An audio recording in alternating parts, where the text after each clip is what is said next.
Usisahau kushare, kusubscribe na kulike.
Shikeni hukumu, mkatende haki, kwa maana wokovu ukaribu kuja, na haki yangu kufunuliwa. Na wageni walioandamana na Bwana ili wamuhudumu na kulipenda jina la Bwana, kuwa watumishi wake. Kila aishikaye Sabato asivunje, na kulishika sana agano langu. Nitawaleta hao nao hata mlima wangu mtakatifu, na kuwafurahisha katika nyumba yangu ya sala. Makafara yao na dhabihu zao zitakubaliwa juu ya madhabahu zangu. Kwa maana nyumba yangu itaitwa nyumba ya sala kwa mataifa yote. Neno la Bwana.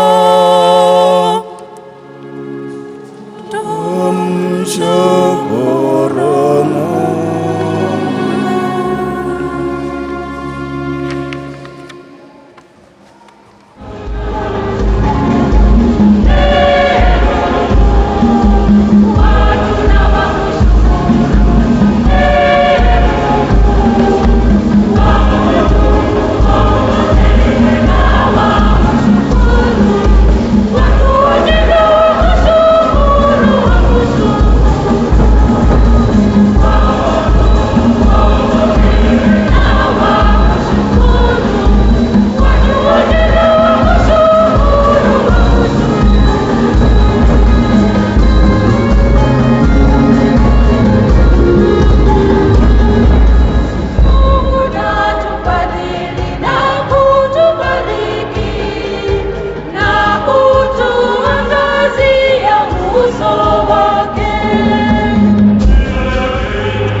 Aya ya 13 hadi ya 15 na aya ya 29 hadi 32. Nasema na ninyi mlio watu wa mataifa, basi kwa kadiri nilivyo mtume wa watu wa mataifa, naitukuza huduma iliyo yangu, huenda nikapata kuwatia wivu walio damu moja na mimi, na kuwaokoa baadhi yao. Maana ikiwa kutupwa kwao kumeleta upatanisho wa ulimwengu, je, kukubaliwa kwao kutakuwa nini kama si wa ibada ya kufa? Kwa sababu karama za Mungu hazina majuto wala mwito wake. Kwa maana kama ninyi zamani mlivyomwasi Mungu, lakini sasa mmepata rehema kwa kuasi kwao, kadhalika na hao wameasi sasa, ili kwa kupata rehema kwenu wao nao wapate rehema. Maana Mungu amewafunga wote pamoja katika kuasi ili awarehemu wote. Neno la Bwana.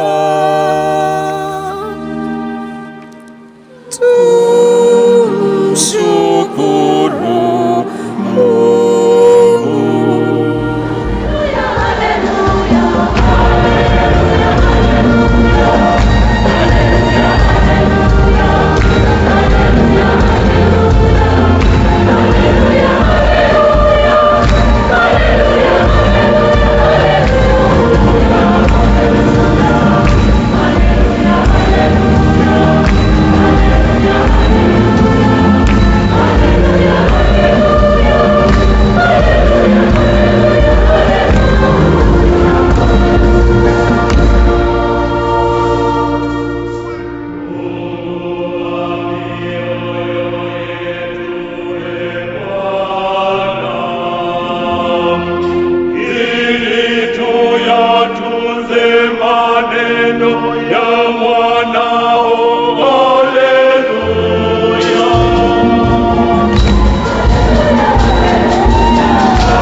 Bwana awe nanyi.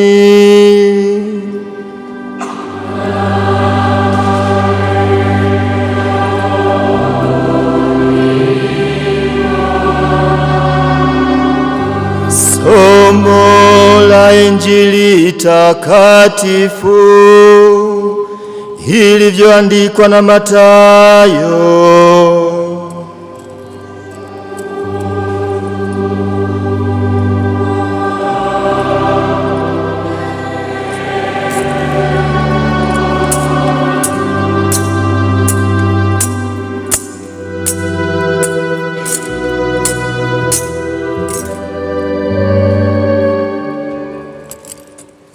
Injili ya Mathayo sura ya 15 aya ya 21 hadi aya ya 28. Yesu aliondoka huko akaenda kando pande za Tiro na Sidoni, na tazama, mwanamke Mkananayo wa mipaka ile akatokea, akampazia sauti akasema, "Unirehemu Bwana, mwana wa Daudi, binti yangu amepagawa sana na pepo." Wala yeye hakumjibu neno. Nao wanafunzi wake wakamwendea wakamwambia wakisema, "Mwache aende zake, kwa maana anapiga kelele nyuma yetu." Akajibu akasema, "Sikutumwa ila kwa kondoo waliopotea wa nyumba ya Israeli." Naye akaja akamsujudia akasema, "Bwana, unisaidie." Akajibu akasema, "Si vema kukitwaa chakula cha watoto na kuwapa mbwa." Akasema, "Ndiyo Bwana, lakini hata mbwa hula makombo yaangukayo mezani pa bwana zao." Ndipo Yesu akajibu akamwambia, "Mama, imani yako ni kubwa, na iwe kwako kama utakavyo." Akapona binti yake tangu saa ile. Neno la Bwana.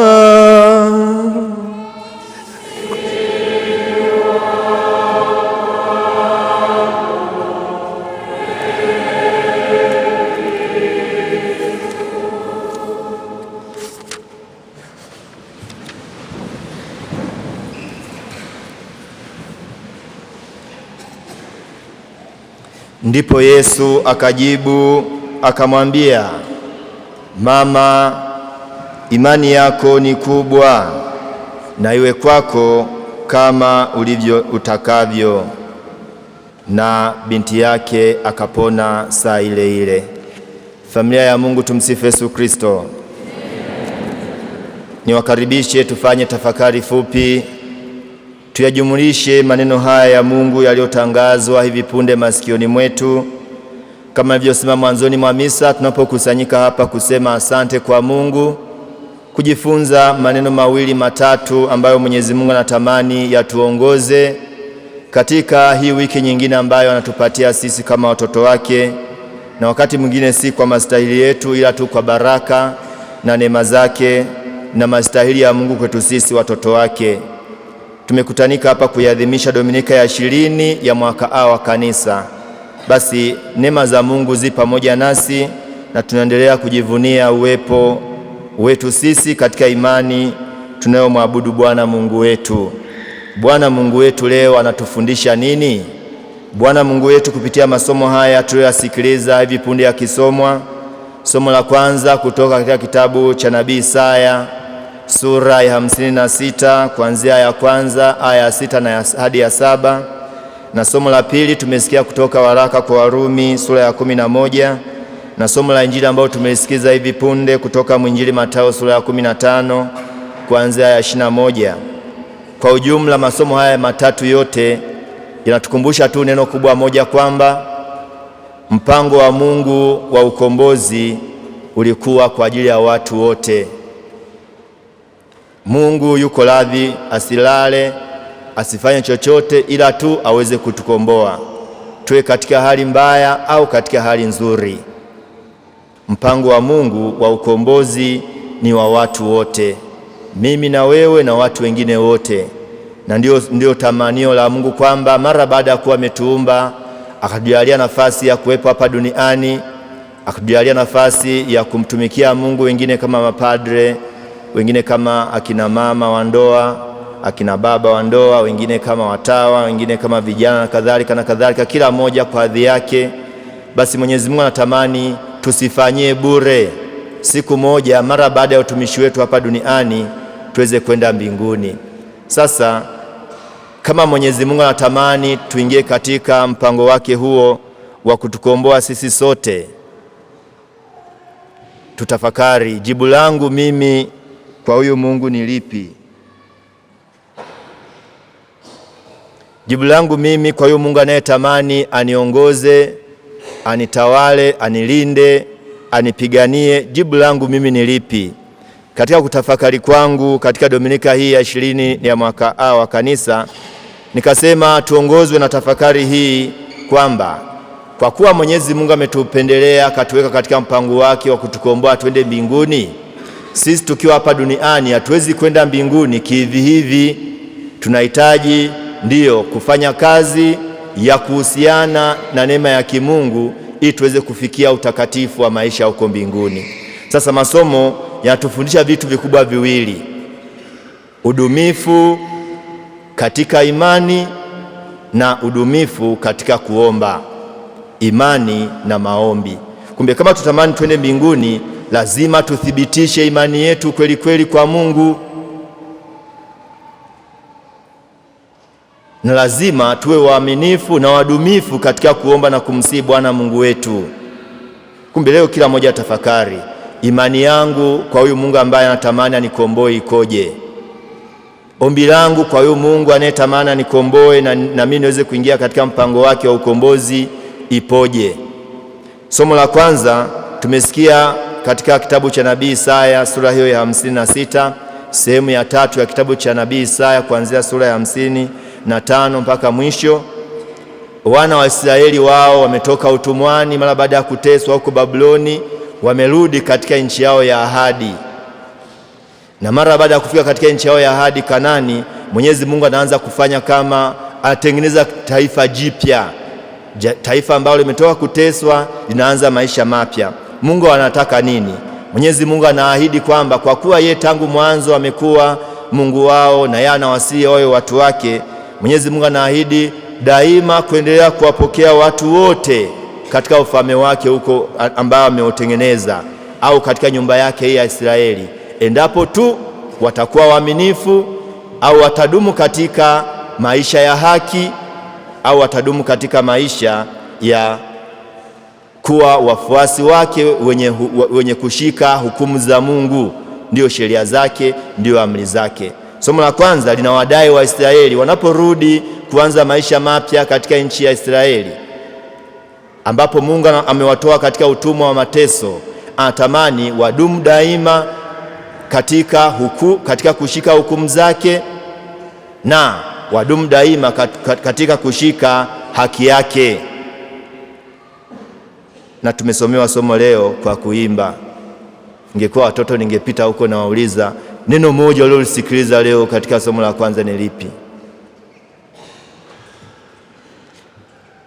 Bwana asema hivi: shikeni hukumu zangu mkatende haki, kwa maana wokovu wangu ukaribu kuja na haki yangu itafunuliwa. Shikeni hukumu mkatende haki.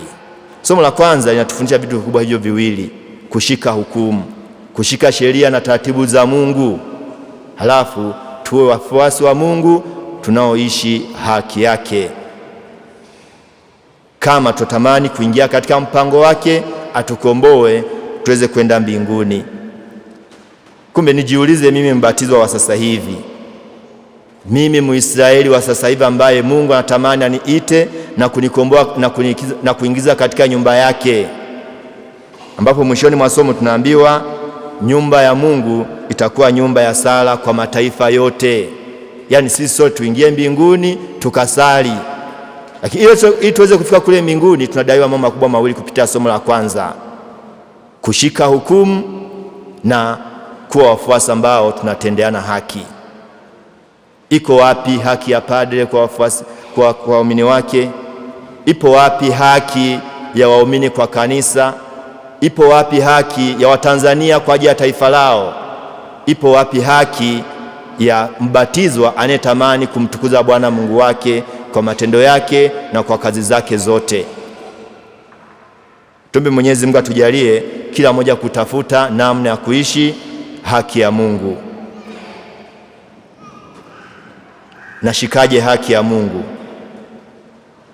Au ni kwa namna gani mimi ni mfuasi ambaye ni Mkristo mwenye haki, ni baba mwenye haki, ni mama mwenye haki, ni wafuasi na wabatizwa wa jumuiya fulani wenye haki, ili tumtukuze Bwana Mungu wetu? Katika dunia sasa hivi haki haipo.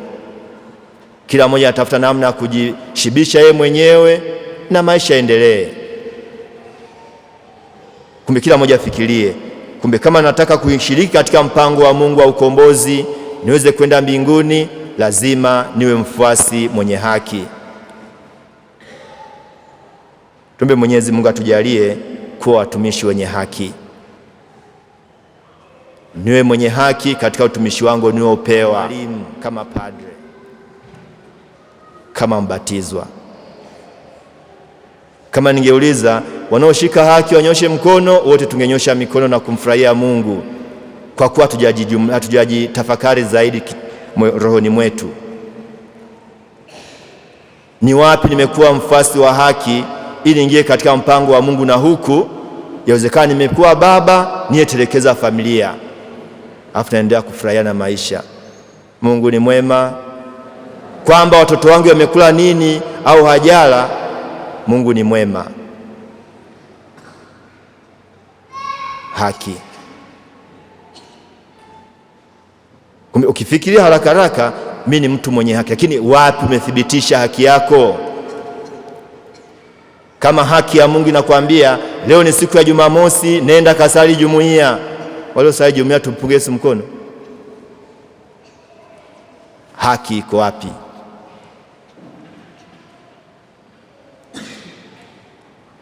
Leo tunakumbushwa ili tuweze kwenda mbinguni lazima tutendeane haki. Lazima tulipe kanisa haki yake. Lazima tuzipe familia zetu haki zake, na kadhalika na kadhalika. Mungu ni mwema. Jambo la pili lililositizwa katika somo la kwanza ni kushika hukumu, kushika sheria. Na ukienda mbele anasema tushike hizo sheria na hukumu, lakini tushike na kutunza Sabato. Sheria hizi na hukumu ya Mungu ndizo amri za Mungu, ndizo sakramenti za Mungu tulizoachiwa, ndio kuishi fadhila mbalimbali za Kikristo na kadhalika na kadhalika. Kila mmoja tafakari ni kwa namna gani natamani kushiriki katika mpango wa Mungu wa ukombozi, lakini pia ni kwa namna gani mimi mwenyewe ninashika hizo hukumu za Mungu, nashika hiyo Sabato ya Mungu. Na Sabato ya Mungu ni ipi? Ni kuacha kanisa langu na kuingia katika kanisa lingine? Kushika hukumu za Mungu ni zipi? Ni kusema tu amri za Mungu na tumsifu Yesu Kristo. Hukumu za Mungu kwa mfano kama sheria ya Mungu iliyoandikwa vema katika kitabu cha Kutoka sura ya 20, amri zile 10 za Mungu tunazozipewa haziko kwangu wala haziko kwako, hazimbani yeyote, ila tunaambiana mimi ndimi Bwana Mungu wako, wewe usiue. Na mimi mniambie wewe padri usiue. Usiibe ni usi. Sio kwamba naambiwa nisiibe hata ukiwa unasali, usiue, unamwambia mwingine. Sheria ya Mungu ni amri za Mungu. Sabato ya kweli ni kudumu katika uaminifu wa kushika sheria na taratibu za kanisa letu. Sasa ni bahati mbaya, very unfortunately, Mungu anatamani ili tuweze kwenda mbinguni na kuingia katika ukombozi wake, tushike hukumu zake, lakini hukumu tumeziacha. Ndio hawa unasikia mtaa fulani mwingine ameenda kumuibia mwingine. Sheria na hukumu ya Mungu inasemaje? Usiibe. Ndio hawa hapo utasikia hivyo. Mungu ni mwema. Tunashikaje hizi hukumu na sheria za Mungu?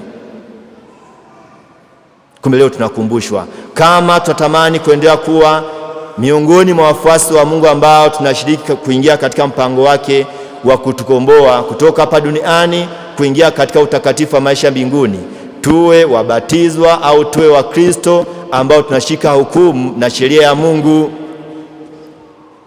Manake kile ambacho hutamani wewe utendewe, usimtendee mwenzako. Kwa kuwa kanisa linalia daima, njoni mniabudu. Twende tukaabudu kweli, ndio kushika sheria na sabato ya Mungu, na hiyo ndio kuthibitisha imani iliyotangazwa katika somo la Injili. Kumbe kila mmoja jiulize, nimeshikaje hukumu na sheria za Mungu? Kama nimeacha hili na kupendelea hili, kama nimetelekeza familia na kutupendelea familia nyingine, kama nimeona sakramenti ambazo Mwenyezi Mungu ameamua kuzirahisisha kabisa, akasema mimi nitabaki katika yote, kwamba hizi sheria ni nyingi, ishini tu upendo. Baba mpende mama, mama mpende baba, baba na mama, na watoto tupendane kama familia moja, halafu sisi sote kama wabatizwa tupendane. Lakini ndio hapa tunapendana kanisani, mapendo daima. Nje hapo unamwangalia mwenzako kuanzia chini mpaka juu, unasema huyu jirani yangu hata kifiwa sitaenda kumzika mtoto wake, na kuchukia mpaka najuta kwa nini nimeolewa na wewe. Yesu anasema amri kubwa ni ipi? Pendaneni kama mimi nilivyowapenda ninyi. Upendo. Uko wapi upendo kama hukumu ya Mungu na sheria yake? Ziko wapi sakramenti ambazo ni hukumu zake Mwenyezi Mungu ameziacha hapa na tunazishiriki vizuri? Kila mtu ana jibu lake. Kumbe leo tunakumbushwa hakuna namna ya kushiriki mpango wa Mungu ulio mzuri wa kutukomboa kama sisi tunabaki hapa duniani hatushiki sheria na hukumu za Mwenyezi Mungu. Na sheria na hukumu za Mwenyezi Mungu ni zipi? Ni taratibu zote zilizo nzuri zinazotupeleka katika utakatifu wa maisha mbinguni. Mungu ni mwema. La pili na la mwisho ni hili linalopatikana katika somo la Injili, ambapo tunafundishwa vitu vikubwa viwili tena: imani hiyo na nguvu ya udumifu katika kusali na kuomba. Tumesikia habari za huyu mama Mkananayo, mpagani, hamjui Mungu, ila ameshasikia habari za Yesu. Na siku hiyo Yesu tumesikia anapita pande za Tiro na Sidoni, na huyo mwanamke anamsikiza Yesu anapita, anapaza sauti yake, anamwambia, Bwana mwana wa Daudi, unirehemu. Hana imani wala hajui, amesikia tu habari za Yesu, lakini ameingia katika mpango wa Mungu, na leo tunasikia Mwenyezi Mungu anamtendea kadiri ya ombi lake. Katika somo la Injili tujifunze vitu vikubwa viwili: imani na udumifu katika kusali. Kumbe kila mmoja jiulize, imani yangu ni ipi? Na napopatwa na shida, napopatwa na adha, namkimbilia nani? Mama huyu mpagani hajawaza kwenda kwa waganga wa kienyeji wa Israeli. Amemsikia Yesu, akatambua nguvu zake, akazisadiki na kuziamini, akamwambia, Yesu Bwana mkubwa, mwana wa Daudi, unirehemu, unisaidie. Imani. Na tunafundishwa imani ni kuwa na hakika ya mambo yatarajiwayo na ni bayana yasiyoonekana. Kitabu cha Ibrania sura ya 11 aya ya kwanza. Huyu mama alikuwa na imani iliyomvuta mwite Yesu. Kumbe jambo la pili, pamoja na hao niliowasema mwanzoni, jambo lingine la kutafakari katika Dominika ya leo ni swala zima la imani. Imani yetu kwa sasa ipoje, ili tuweze kutunza na kushika hukumu za Mungu, ili tuweze kuwa Wakristo wenye haki. Lazima pia tuthibitishe imani yetu. Sasa tuna imani nzuri ya Kanisa Katoliki safi kabisa, lakini tunaliacha pembeni, tunaamua kutafuta imani nyingine. Ni bahati mbaya hapa Sengerema, na nadhani hata baadhi yetu tumeshasikia, tuna imani kweli kweli, tumejenga kanisa zuri, lakini kuna watu ambao wameshajigawa katika Ukristo wetu wa Ukatoliki. Kuna mchungaji fulani anaitwa Mchungaji Danieli, nilikuwa sijawahi kumpata kumsikia, ningekuwa nimeshamhubiri. Nimesikia habari zake kule Nyamizeze, kwamba kwanza alikuwa ni kiongozi kama viongozi wengine wote wa kanisani, baadaye akajigawa, akasema chitokea, hawakuelewana na wenzao, akasema nimetokewa na Mungu na Bikira Maria. Bikira Maria ni mke wake. Na hivi anaamka asubuhi, watu wanaenda kule kwake, wanaenda kusali. Bikira Maria anatoka hivi amejifunga kitambaa cheupe, akiangalia hivi anaona watu wana dhambi, anaanguka chini, anasema leo hatusali, kuna watu wenye dhambi. Bikira Maria huyo.